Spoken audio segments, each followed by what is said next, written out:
Hi! இப்போ சுட்ட கத்திரிக்காய் தொக்கு தான் பார்க்க போகிறோம். வாங்க பார்க்கலாம். பெரிய கத்திரிக்காய் எடுத்து கத்தி வச்சு 4 கோடு போட்டு அதில் 3 பல்லு பூண்டு, 2 பச்சை மிளகாய் உள்ள வச்சு கம்பியில் மாட்டி கத்திரிக்காய், தக்காளி 2யும் சுட்டு எடுத்துக்கலாம்.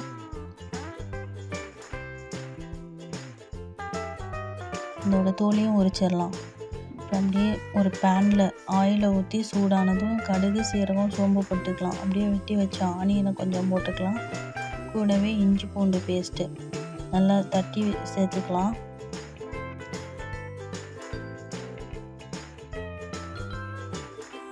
தேவையான அளவு உப்பு போட்டுக்கலாம். சுட்ட கத்திரிக்காய் நல்லா மேஷ் பண்ணி அதையும் சேர்த்துக்கலாம். அது கூடவே கொஞ்சம் மஞ்சள்தூள், மிளகாய்த்தூள், கறி மசாலா தூள் போட்டு நல்லா வதக்கிக்கலாம். லாஸ்ட்டாக பெருங்காயத்தூள் போட்டு வதக்கி எண்ணெய் பிரிஞ்சு வந்ததும் ஸ்டவ் ஆஃப் பண்ணிடலாம்.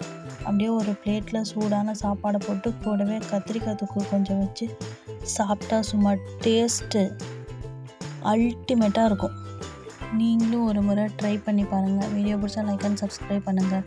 நெக்ஸ்ட் வீடியோவில் பார்க்கலாம். Tata, bye bye.